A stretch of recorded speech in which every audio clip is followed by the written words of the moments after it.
Welcome to Be More FCA Today with your hosts Stan White and John Sharon. This show is for gifted Baltimore middle schoolers, high schoolers, colleges, athletes in the Baltimore metropolitan area. You know, coaches and players. If it's important to you, Stan and John will talk it through. Do you know the Baltimore Fellowship of Christian Athletes?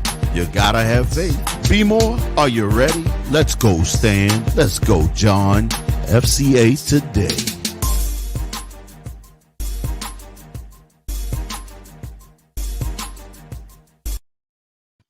What's up, family? How y'all doing today?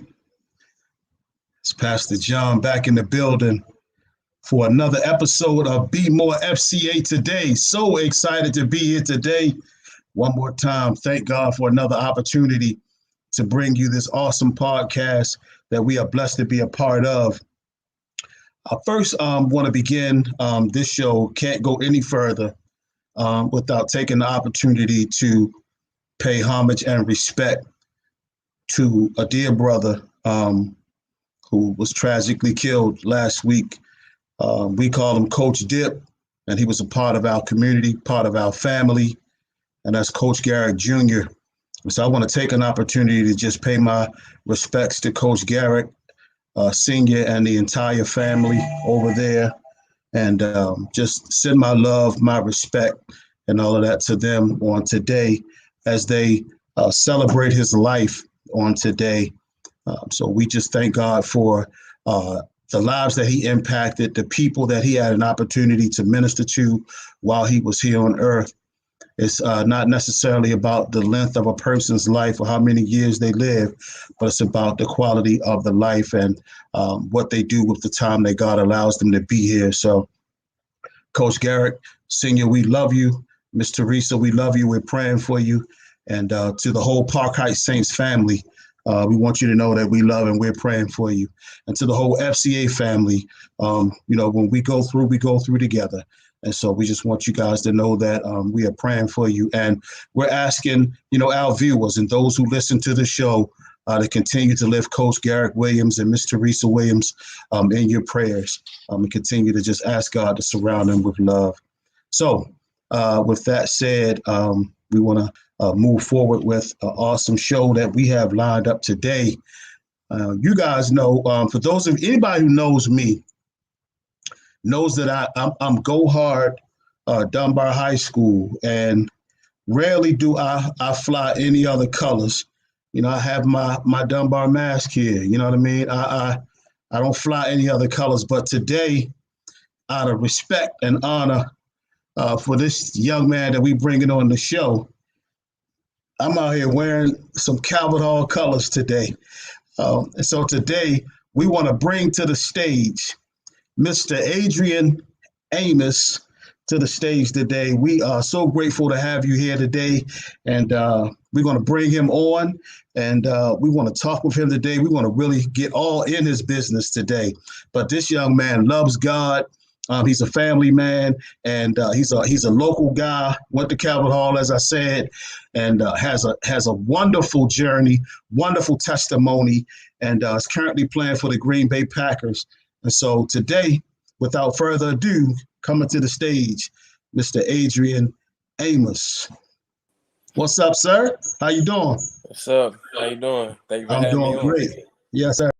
Yes, sir. Man, we so honored to have you, man. I'm out here flying your colors today, man. Your Calvert Hall. I'm repping your alma mater today, man. What you gonna say about that, man?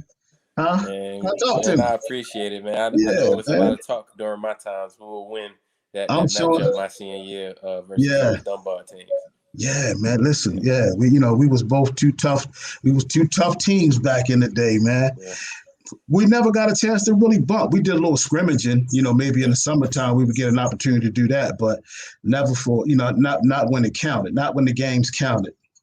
For sure. I remember the jamboree we had at Calvert Hall that one year. Yeah, I remember that. Year. That was Tavon and them senior year. Yeah, man. Yes, indeed. Yeah, that was a good bump. I remember that. I was there. That was a good bump, man. Yes, indeed. Yep. So, man, here we go. Let's get into it, man. So talk to us about them Calvert Hall days, man. So what made, first of all, what made you decide to go to Calvert Hall? So, growing up playing football for Overly Rec, I played at Overly Rec from 6'8" on up to 11-13, and we had this jamboree at Calvert Hall for rec ball, and so we played up there. And then to be honest, I liked the field, and then I saw the field and I liked it, and I had good grades in middle school and everything. So one of the coaches was talking to me when we was there, and they told me that I should apply and everything, see if I get in, and I ended up getting in. And then with private schools, you got to figure out the whole financial aid stuff situation and things like that. And my parents was able to make it work, and ended up going to Calvert Hall. And I think it benefited me a lot going to Calvert Hall. It was a culture shock. I'm sure of that. Going to an all-boys school, predominantly people that don't, necessarily look like me, and they are well equipped with the private school life. So that was something I had to adjust over the, and I feel like it took me a couple of years to really get the hang of it, being there. And it took me when I was older to like appreciate the school structure of it. You know what I'm saying? So if I take something out of that, it got me prepared for college, going there. That's awesome, man. So some of the challenges that you dealt with was it was a whole cultural change for you. Right. Dealing with, getting there, you said culture shock, having to wear a tie, you know what I mean? Putting on a little jacket, having to press up them khaki slacks, you know what I mean? All that stuff that you guys had to wear. That's not something that we were doing too much in the inner city going to school, but also the structure of it, but it's a blessing, as you said, to learn some things that kind of prepared you for college, man. So your experience there playing ball, do you feel like, so you guys had pretty good teams when you were there, and you guys' rival was Gilman, right? Yeah. So throughout, when I first got there, Calvert Hall wasn't too good, but by the time my senior year, we finished number 1 in the state that year. We beat Gilman under the lights. So we played Gilman when they had Darius Jennings and Cyrus Jones. Mr. Jennings, yeah. Yeah, Gaia, Brian Guy that went to Penn State, was at Hunter Godwin, Wake Forest. They had they just had a lot of Division I athletes. And then our team, we had a lot of Division I, athletes as well at that point. So, those are the I would like to say some of the most competitive years in Baltimore. It's like in total, just the guys that came out during those times. And, I feel like with Tavon and their class, and then through my class and the class that came after me, I feel like it opened up a lot of doors for a lot of guys now that are getting scholarship offers to college. Like, they're taking us more seriously in the whole recruiting game out here. I agree with you 100%, man. I mean, Tavon's senior year, I remember, man, we had 11 guys go to Division I schools, man. 11 guys. So, but I agree with you. That was a really golden era, man, here in Baltimore City, for athletics, man. So that was a really powerful era, man. So tell me about this at Calvert Hall. Tell me about your walk with the Lord there, like the time were you walking with Jesus during that time? Did you have a relationship with God at that time when you had first entered into Calvert Hall? What I would say is that it continued to grow. I was raised in the church. I was in the church. I remember certain years, like for years straight, just being at church all day Sunday. Remember when we had at Mount Pleasant, you had the morning service, and then 11:25, the 11:25, and then you had the night service. Yes, sir. And that was every week, and then take a break, go to what was that store? It was Golden Corral. Cactus Willie's. It was Cactus Willie's back Yep, then. Yeah. Cactus Willie's. The buffet. Yes, Go sir. to Cactus Willie's and then right back to church. So Yeah. So I was always in it. I had a background, and then my grandma here went to St. Stephen's. So if I wasn't at Mount Pleasant, I was at St. Stephen's, and so I've always had a background in it. I knew the word, but it wasn't. I don't think it wasn't until college that for myself that I was constantly growing my relationship with God. But I think before it was more of a habit. I knew stuff because I knew stuff. You know what I'm saying? Right. I knew scripture. I knew what to do. But until I started growing into a man, that I started to have that relationship myself. I had a relationship, but I feel like it took a step, after I was when I was on my own, when I had to do everything and figure everything out myself. Yeah, that's when it becomes real for you, because at that point, you move from, under mama's and grandmama's skirt tail, so to speak, you know what I mean? And then life, you got to start moving through life on your own. But like you said, that's when the relationship with God really becomes real for an individual, when, those prayers really become, it's my prayer. Like, God, I need you to, get me through this season. I need you to get me through this camp. I need you to get me through this situation, all those things. So that's when you're right. I agree with you 1,000%. When it becomes personal, that's when it becomes real, man. And when you begin to walk it for yourself, man, that's a powerful testimony. I think a lot of young people who have your testimony, who parents have been taking them to church, and it's a habit, they got to go to church. You know what I mean? They make them go to church. But that relationship becomes real when they start walking life for themselves, man. So that's a blessing, man. So your senior year, you guys beat Gilman under the lights. Guys finished number 1 in the state of Maryland. That was huge. Then you had a choice to make about what college you were going to go down. Now, you were being recruited by a lot of schools, man. Like, so name some of the other schools. And I know you ended up at Penn State. But name some of the other schools that you were being recruited by. At the end, a lot came in. So, I wasn't really highly recruited until that senior year. It might have really opened up after those Gilman games, a couple of those games, and then people started seeing my highlights and things like that, where stuff started coming in. So it was like West Virginia, Vanderbilt. It was, Temple. Man, that was a long time ago, right? Yeah, USC. I had a USC at the end, but I would have had to come take a visit to get their offer. And then it was a few others. I would have to go back and look on. Look. Yeah. Do you still keep those letters? Do you still have them? No, I have to go online. I don't think I have all the yeah. Letters. But yeah, that was a. I would look at it then, and I say that was a fun time. It was a time where I got to, it was in my power to decide which place I got to go with it, and that just came with that's another time where you can just say that I had the opportunity to, choose because of hard work. Hard work paid off. That was a situation where hard work paid off, and I got to decide. I got to pick a hat between. My final 3 was Penn State, West Virginia, and UConn. Those are the final 3 that I was deciding between, and I went with Penn State. Got you. So, man, that choice ended up being quite a controversial choice. But what did you fall in love with about Penn State?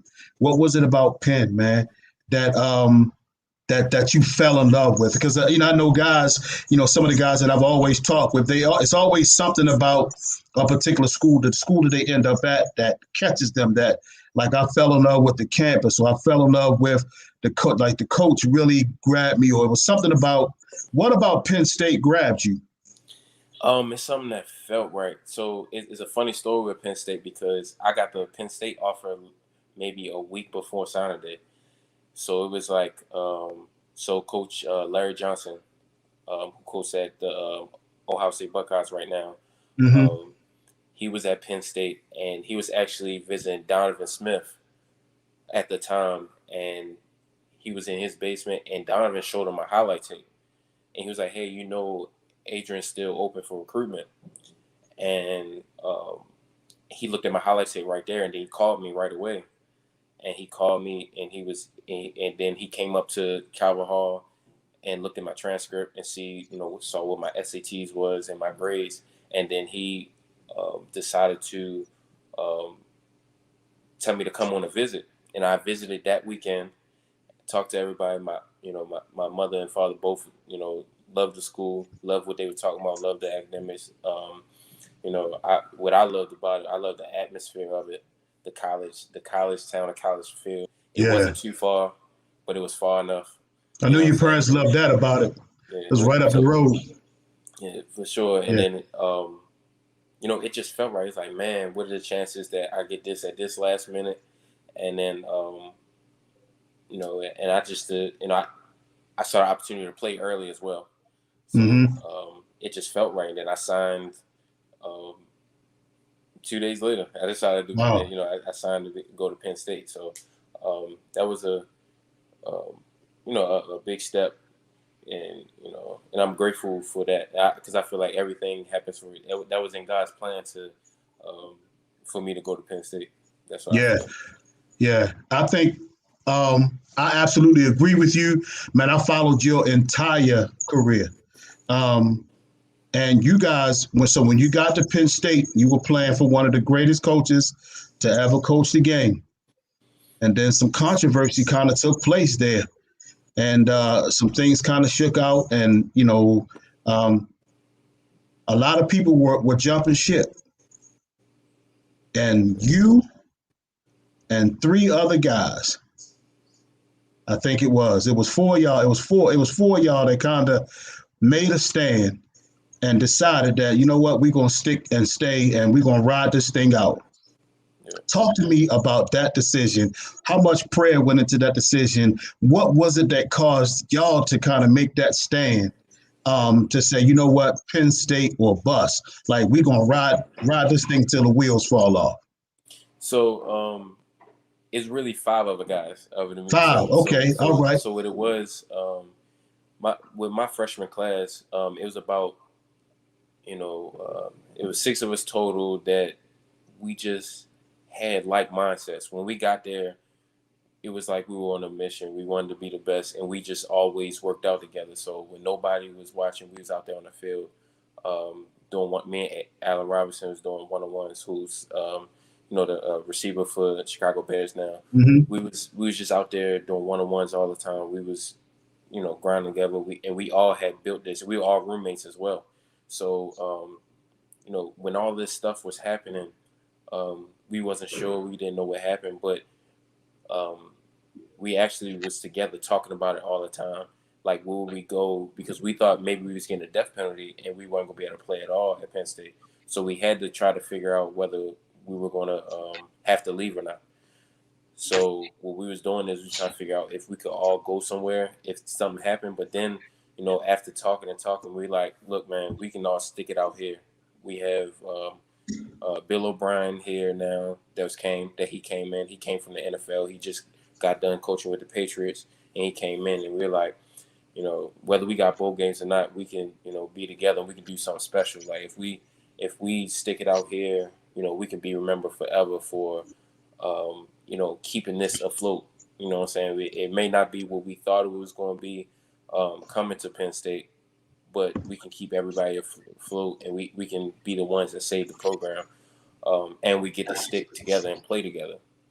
So that went a lot into our decision to stay. That was a blessing, man.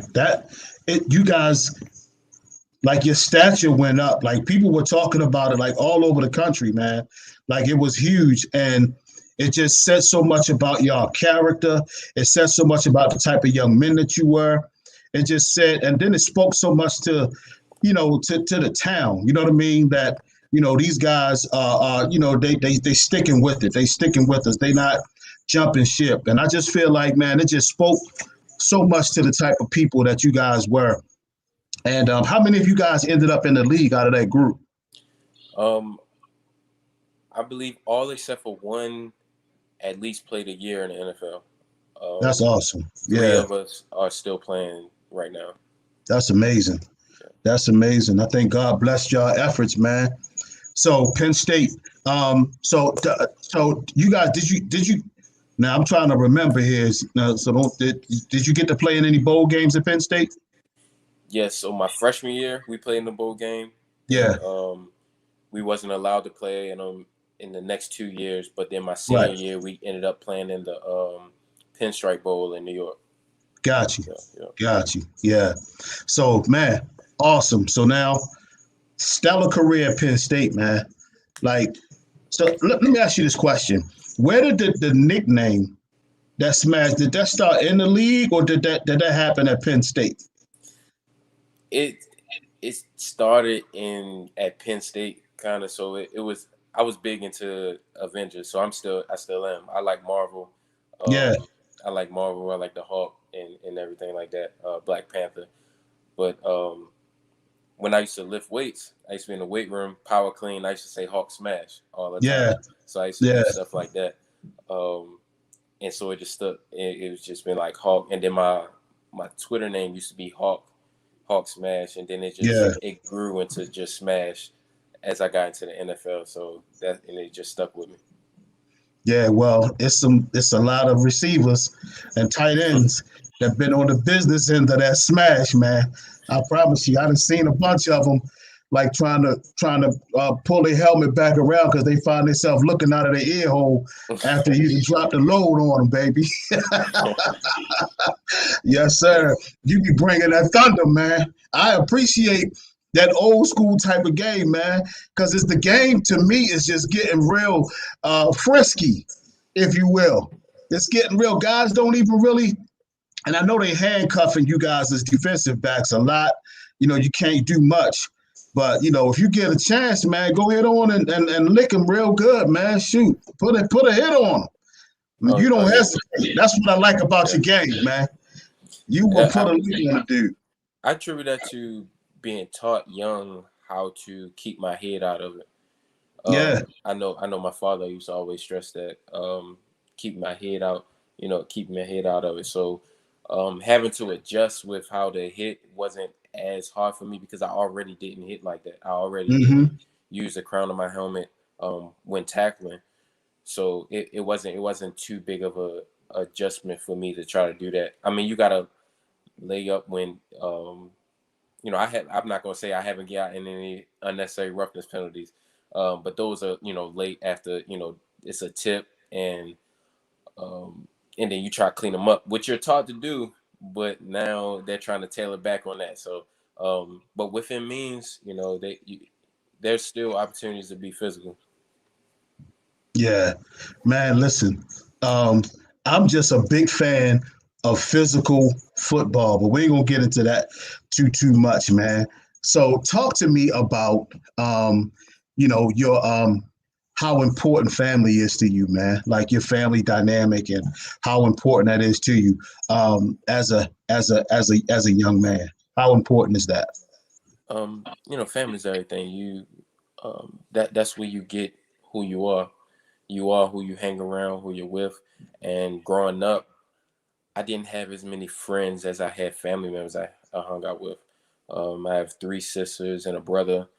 I have a lot of cousins. My grandma had a lot of children. So, I have a lot of, cousins, aunts, uncles, and everything like that. So I didn't have to have a whole lot of, friends and everything like that. And that taught me at a young age that I didn't need to go out my way to please people. I think family taught me that because, I had that at home. I learned how to have fun in the house. You know what I'm saying? I learned how to just do that, with my sisters, with my brother, with my cousins. And so, friends are important too. I do have friends, but and just learned everything goes back to family. And that's something that, both my parents, they are separated, but they both instilled the same values in me. So, Amen. so both of them taught me that, that family is important. Family comes first, and, to respect, that it is your family no matter what. So Yeah. that taught me at a young age not to hold grudges, what I'm saying, not to, and just how the dynamics of family, what I'm saying, No that the doubt. dynamics of family, that this is what family do. You fight, but you always come back to, with your family. Absolutely. Learn to forgive quickly, man, and move past it. Yeah, absolutely. Man, y'all had a great run this year, bro. Yeah. Y'all had a great run this year, man. And you got to do something that a lot of people didn't get a chance. You picked off the GOAT this year, man. Yeah, You got man. that ball? Oh yeah, for sure. I got it. You got it? Yeah, I You got got it. it? I have it. Yeah. I have it. You got it in the glass already? Oh no, it's not in the glass already. It's actually still in Green Bay. They're shipping it to me this week, I believe. Oh, But, okay. but All yeah, right. it was kept. Yeah, you're supposed to keep that one, man. Yeah, it was kept, You know. man. It would have been even better if, that put us, into the Super Bowl. But Yeah, man. it's next year. Yeah, next year. Y'all listen, y'all still got a great team. Y'all a young team. Now that team, that's this year's team had a lot of Baltimore guys on there, man. Y'all had Say again. It was 3 Baltimore guys or 2. Oh, you talking about like with Zadarius? Yeah. You include him? Yeah. Then y'all had Zadarius Tavon. Yeah. Yeah. And Tavon then Austin. Yeah, you know that guy? You know Tavon Austin? Oh, yes, okay. Yeah, for sure. No, I'm trying. And then yourself. I was trying to think about if it was anybody else. But Yeah. Tavon, Zadarius. Yeah, me. Is Deion Savage from this area? Say it again. Who? Is Savage from this area? No. He not from this area? Okay. I don't think so. Yeah. So y'all had some Baltimore guys on the team. Did y'all ever hang out together? See, with this year, everything was so hard with COVID and everything. Yeah. So you couldn't really do too much. I mean, you went within the locker room. You have time to chop it up or whatever. But they put a lot of constraints on what you can do outside the building because of, everything with COVID. I think we did a pretty good job with that because I think if you look at the teams that went far in the playoffs are the teams that handle COVID well too. Yeah. Man, the Ravens had a bad rash, man. We had, this year, man, I thought we was going to have to fold up shop, man, the way it was running through our camp, man. It got bad. Yeah. So, man, what's it like playing with one of the greats, man, Aaron Rodgers, man? He is, Hall of Famer, certain to be in the Hall of Fame. And it's y'all have a great team, man. So what's it like playing out there in Green Bay? It's fun. It kind of reminds me of Penn State as far as the atmosphere. Yeah. Game day and everything. Because there's nothing else to do in Green Bay but football. So so that atmosphere, it reminds me a lot of a college town. Aaron's a good guy, being around him, being in the locker room, you see why he's great. The confidence, how he studies, how he thinks. He's a real cerebral person. Yeah. He does have a background in faith, although he's a real thinker, and real thinkers sometimes they sway different ways, so that he has a lot of different philosophies on this or that. So I really would have to talk to him today to know what his real viewpoint where he was is today. like Yeah. So, Yeah. that's the kind of guy he is. But he all I can only vouch for what I've seen, and he's a great guy within the locker room, great guy to be around. But like I said before, you can see why he's great. Just by how he takes on his day-to-day responsibilities. So, brother, now and so that's really where I want to go next is I want you really to begin for this next segment, man, to really begin to we need to speak to the youth in 2 areas. What would you tell a young believer? What would you tell a young person?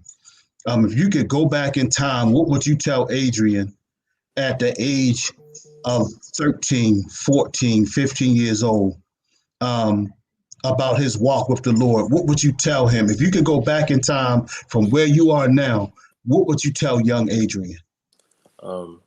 Everything not going to be smooth. Whatever you think your goals is, yes, push towards it.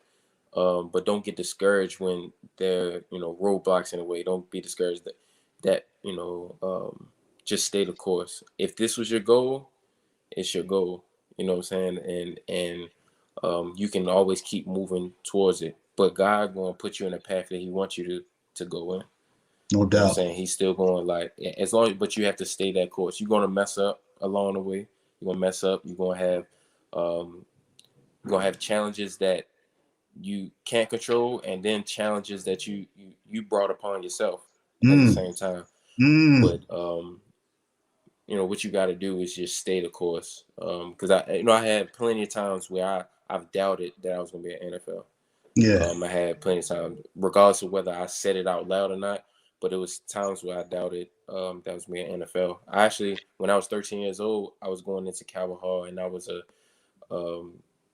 5'3" quarterback, at Calvin Hall in the 9th grade, who was, I was mad that I was the backup quarterback on JV. And then, still to this day, I feel like I should have been, starting and playing, but like, Who doesn't? but Who you know doesn't? what I'm saying? But something I tell my brother all the time, I left a little bit of doubt. I wasn't so much better than the person in front of me that they had to play me. You know what I'm saying? If you're not at that point, then you can't complain. And that's what I taught myself moving up. And I continue. In the next year, I was starting on varsity as a sophomore. So I went from sitting on the bench at JV. Then my second year, I was starting on varsity. So it's like, and then I had situations like that in college as well, where it was like, why am I not playing? And then I had to find a way to, to tell myself, along with my father telling me different things, listen to people that have been through it before, tell me things like, don't leave a doubt. I got benched in the NFL before, where I got benched for 3 games, the first 3 games of my 3rd season. It humbled me a lot, and I got back to work, and I told myself, a vet told me, he was like, once you get that opportunity again, don't ever look back. Don't never let this happen again. And because at the beginning, I'm blaming other people, but I needed to look at myself and like, all right, now. don't make it close. You know what I'm saying? If you make it close, you give other people the power. But when you take over and you do what you need to do, you know what I'm saying? That because we all had that power. We all had power from God, because God gives us that power to, He gives us free will, gives free choice, but each one of us individually are destined to do something great in our own way. It may not be what we intend on it to be, but we all have the ability to be great. So if we take it upon ourselves, and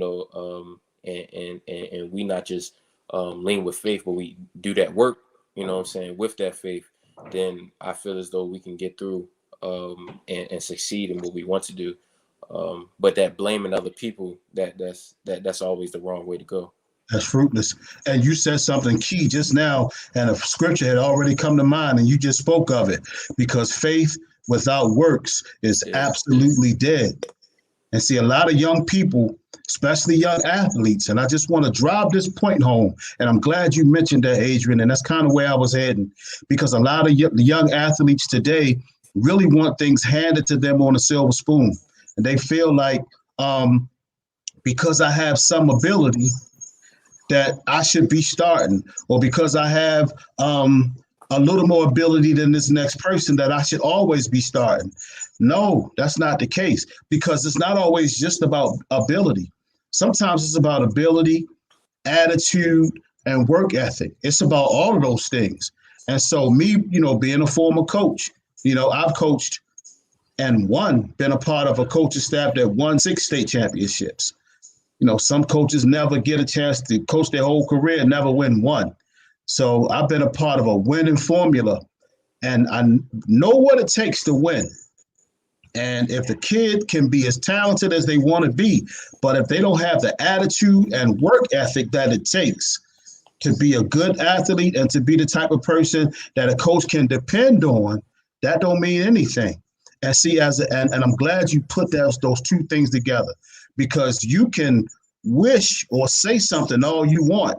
You can be speaking it all you want, but faith without works is dead. And that transcends across every area of life, not just in sports. You can listen, you can believe all you want, but there's some work that comes along with your faith declaration. You got to put some action. My bishop always says this, along with your faith, there has to be some corresponding action. It's some action that goes along with your declaration of faith. And so that's so powerful, man, because I'm glad you touched that. So now, what would you tell a young man or a young woman, any young athlete? What type of work ethic does one need to have to be successful, or to be the type of athlete that can get to a next level, or to just, be a successful athlete? What type of work ethic does it take? Because you said something, and I'm sorry, I know I cut across you, but you said don't make it close. So what does one have to do to not make it close? It takes a lot of discipline. It's an everyday thing. It's not a sometimes thing, because most people are sometimes. So it is an everyday thing, and throughout the process, you realize, as I got older, I started to realize what working hard really is. Working hard is not just working until you get tired. Working hard starts when you're tired. You know what I'm saying? So it's not just man, I sweat today. You know what I'm saying? I sweat today. I worked hard. Whew. You know what I'm saying? It's not that I just punched in 9 to 5. You know what I'm saying? At 5 o'clock, that's when you separate. You know what I'm saying? When everybody else is getting off, what are you doing extra? And who are you listening to? And I'm a firm believer in being a good person along the way. You know what I'm saying? Because I feel like all that stuff comes back to you, like how you handle success. And I feel like God takes things away from people who can't handle success. Like when you start to handle success, and the way you start to act when you have success, that will always humble you. And and it's not always God just taking it away. You taking it away yourself, because once you start having success, you start to be secure in that, and you stop doing things that got you the way you were. So it's about continually striving to be better, continually to give your all, and knowing what your all is. And you won't know what your all is until you push yourself past being tired. Man, you dropped so many jewels right there, man. I feel like I'm in the Cartier shop, man. It's jewels everywhere, man. You was dropping them. So you said until you push yourself past when you tired. What was that quote you said again? Yeah, that that, and then I was just saying you're not really working hard. You don't start really working hard until you're tired and you keep working. You know what I'm saying? That's when you find out when you're tired. I mean, that's how you find out how hard you're working, is like that hard work. Because it's not hard work to stop when you're tired. It's hard work to work when you're tired. You know what I'm saying? And I feel like that's in everywhere in life. You know what I'm saying? That's in, not just, conditioning or, just in football. That's across the board. I feel like that's across the board in everything. Building a business, anything that you trying to do, and you said something that was so powerful. You said, yeah, you work from 9 to 5, but what do you do from 5 until whenever? That determines how bad you want it. For sure. So everybody doing 9 to 5. That's the requirement. Yeah, that's the requirement. Yeah. What's going to set you apart? What's going to set you apart? And so that's when we found out, like people like Adrian Amos, you know what I mean, who play at a really high level. people like Kobe Bryant and those people who after practice would go still stay in the gym and put up another 2,000 shots. People like Michael Jordan and those type of people who do that type of work after the work has been done. That's what it takes. That's what's required.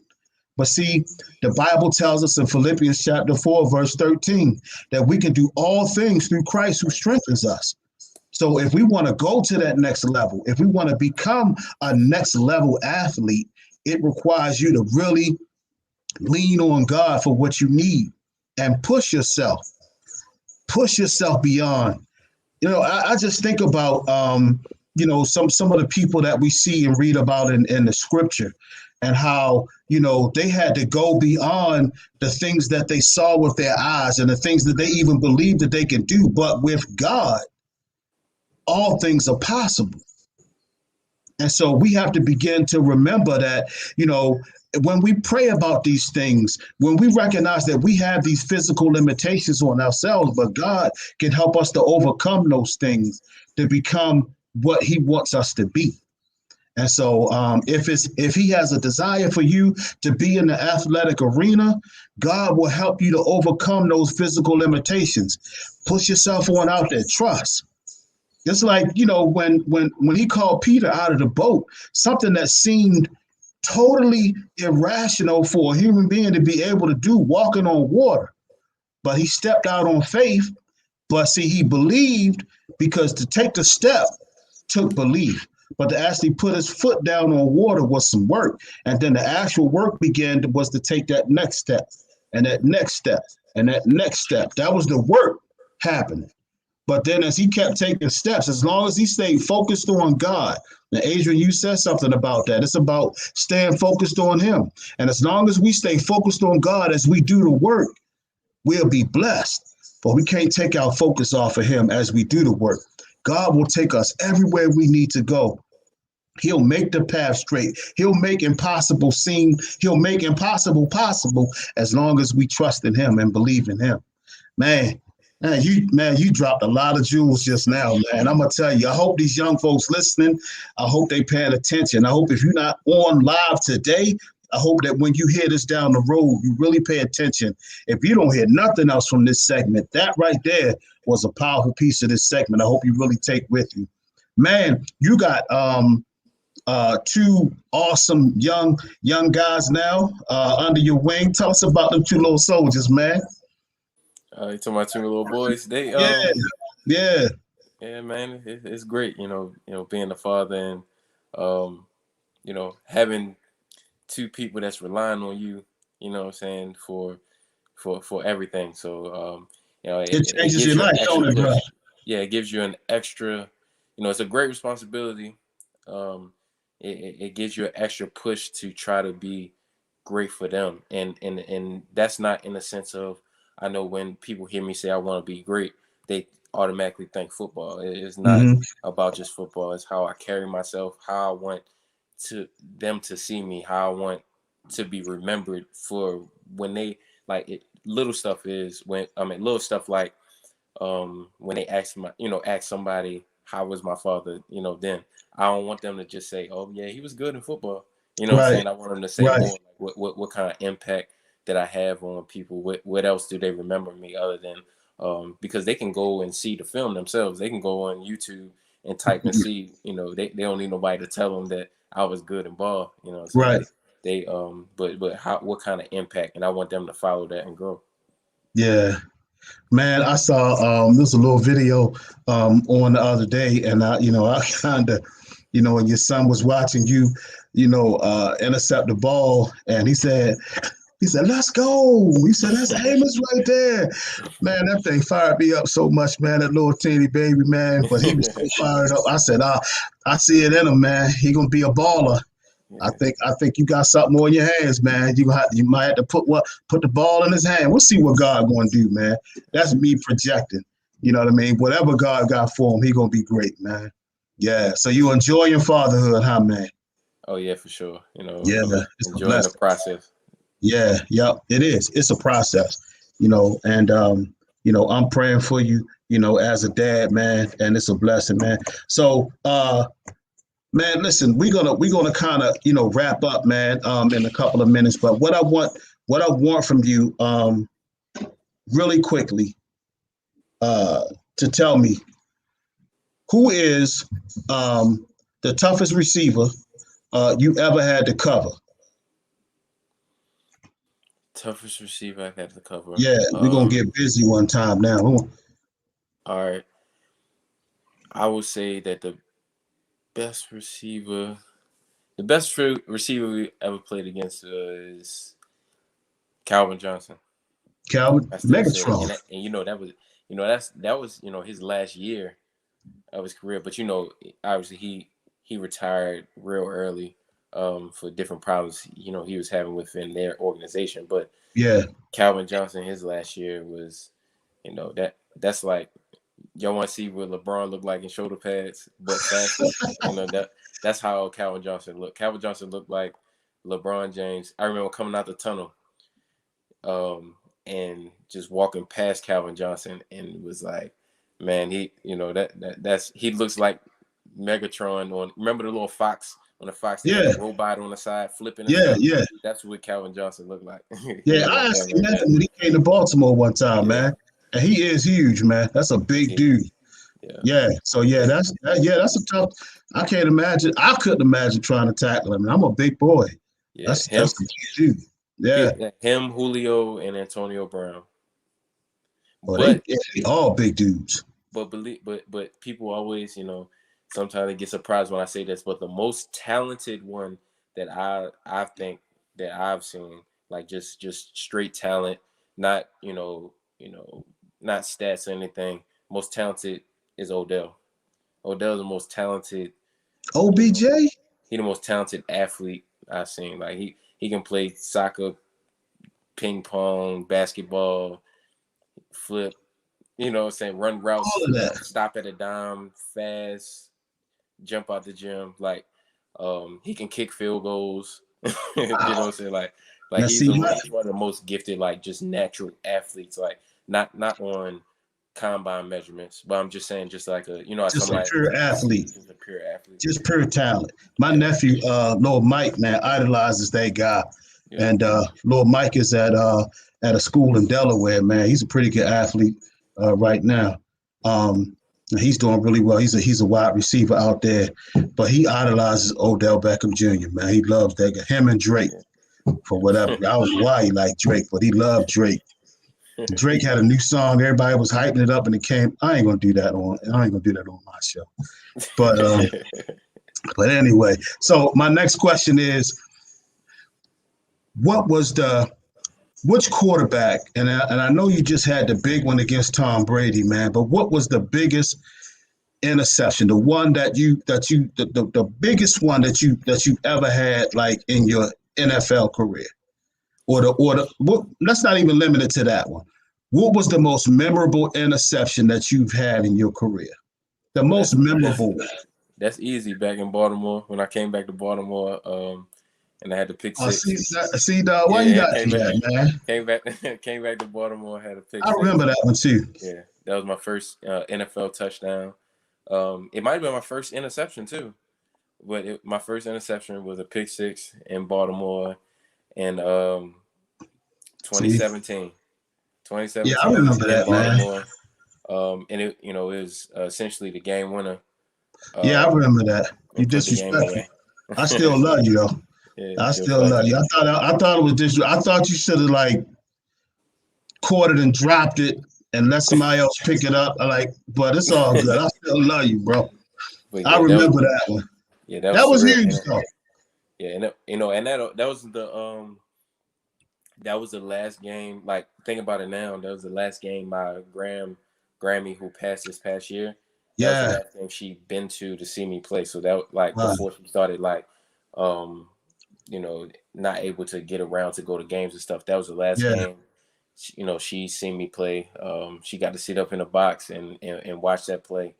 And then that first time home, first interception, it was just everything just felt surreal. It's a big moment, man. Yeah. In front of the home, but come back to the crib and do it big in front of the crew at the house. So last one. last one of these questions. Then I want to talk about the foundation because you did. I want to get to that. Biggest hit or the most memorable hit you got on somebody. The most memorable one. So it's two. The most memorable one was because it blew up on social media with the they did the little effects when I hit Cole Beasley I remember in Dallas. I remember that one.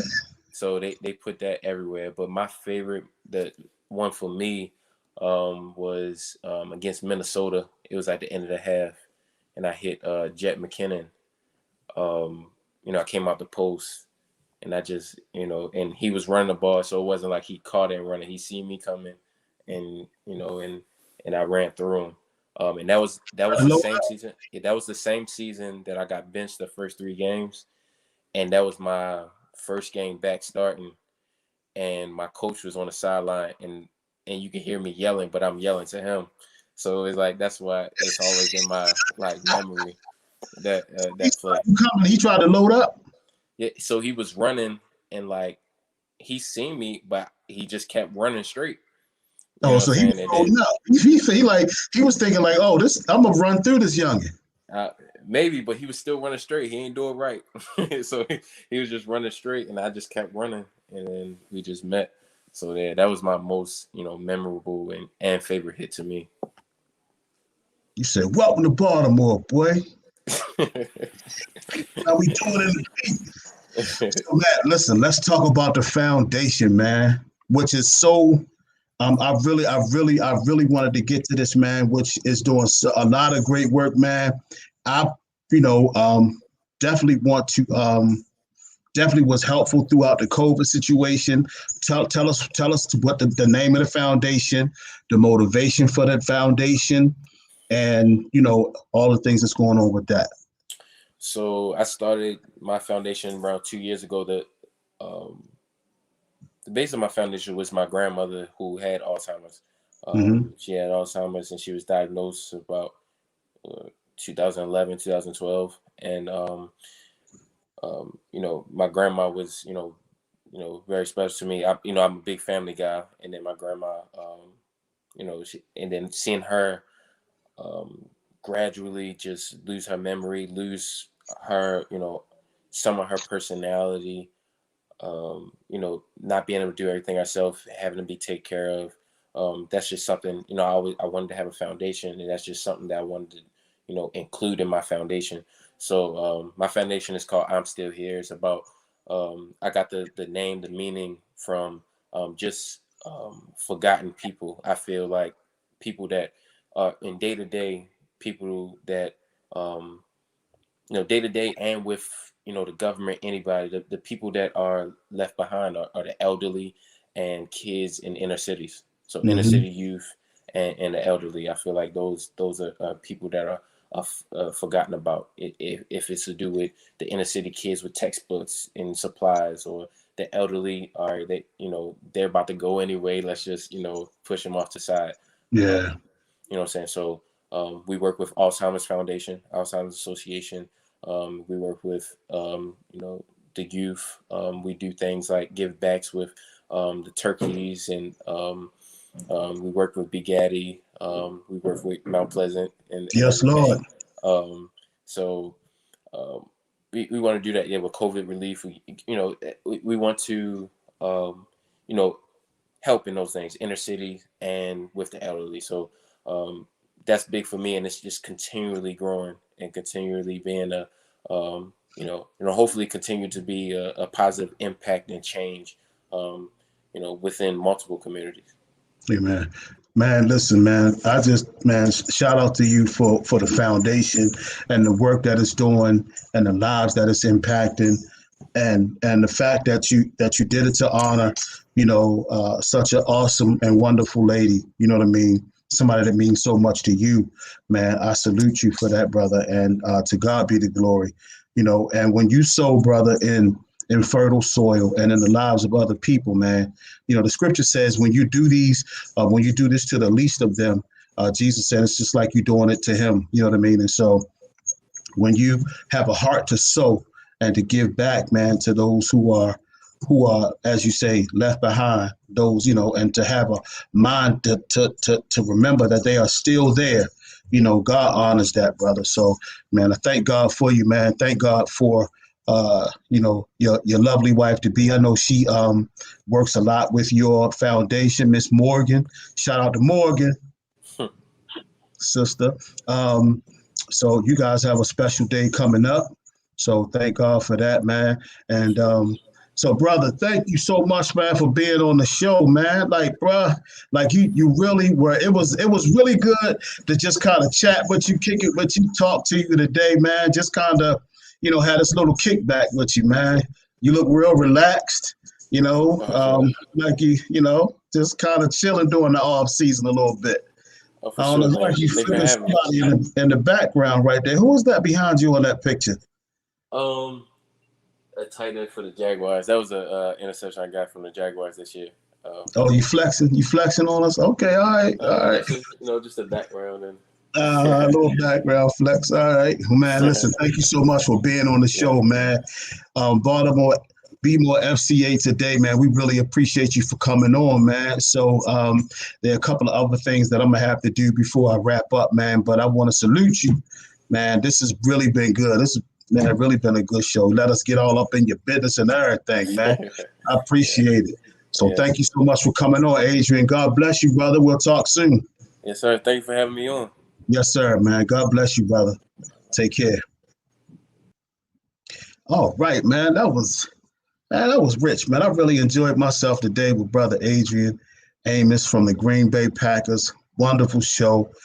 Awesome young man, doing a lot of great things other than playing football. Man, I hope you young people were able to hear, some of the things that it takes to be successful in the sports arena. And it really all starts with your relationship with God. God is the most important relationship that you have. And I know you love your coaches and all those other things. You love your parents and all that, but your relationship with God is really, really vitally important. So young people, and understand that work ethic is important. And he talked a lot about work ethic today, which is a very, very important part of being successful. So I hope you guys really caught all those jewels that Mr. Amos was dropping. Our prayers are for him to have another awesome and successful season coming up next year. Shout out to the Green Bay Packers for all that they're doing. It's so wonderful when local guys, do well. And, shout out to all the coaches from Calvert Hall and all the coaches all over the city, in the city of Baltimore, who are pouring into the lives of these young people, sacrificing so much. We're really grateful for all that you do, coaches. We salute you and we pray for you. Young folks who have seasons coming up, spring ball and all those things that's going to be coming online. We're keeping you guys in prayer. Do your best to stay safe. Keep your hands clean by all means. Wear the mask when you're supposed to. Follow the guidelines that they give you guys. It's going to be very important. I know that North Avenue probably will be sending some things down so that you guys can stay safe as you begin to enter into spring sports. So that's going to be very important. Listen, I know you guys, heard me talking about, these Calvert Hall colors, but I want you to see this hoodie I got on. I'm going to move this mic over a little bit. Y'all see this? Now, I got a dad bod for real. I have a dad bod, but my man, good brother of mine named Fred, he makes these. Hold on, hey, you see that?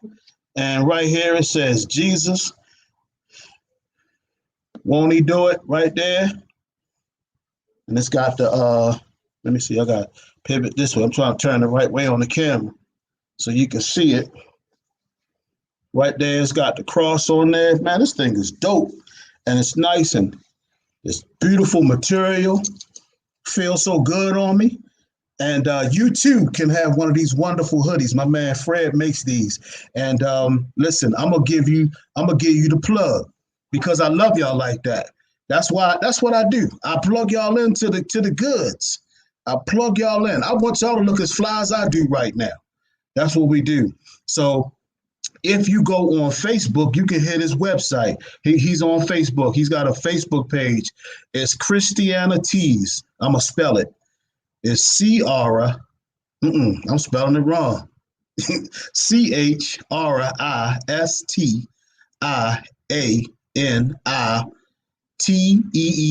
That's Christianities. That's the word Christian with the letter I and T's at the end. And if you go on his Facebook, go on Facebook and look up Christianities, and you can find this fly gear that he got. Or you can call him 443-415-2949 and get you one of these fly hoodies I got on. He got the t-shirts and all of that on there. All kinds of nice gear. But I really like this. This is real fly. You know what I mean? So let's support these. Let's support our own. So we're going to wrap up with that. Be More FCA today. We got another one in the books, y'all. Listen, I want y'all to know that I love y'all so much. I really do. It's your boy, Pastor John, signing off one more time. Be More FCA today. Baltimore, stay safe. We love y'all. Peace and blessings. We out. Welcome to Be More FCA Today with your hosts Stan White and John Sharon. This show is for gifted Baltimore middle schoolers, high schoolers, colleges, athletes in the Baltimore metropolitan area. You know, coaches and players. If it's important to you, Stan and John will talk it through. Do you know the Baltimore Fellowship of Christian Athletes? You gotta have faith. Be More, are you ready? Let's go, Stan. Let's go, John. FCA Today.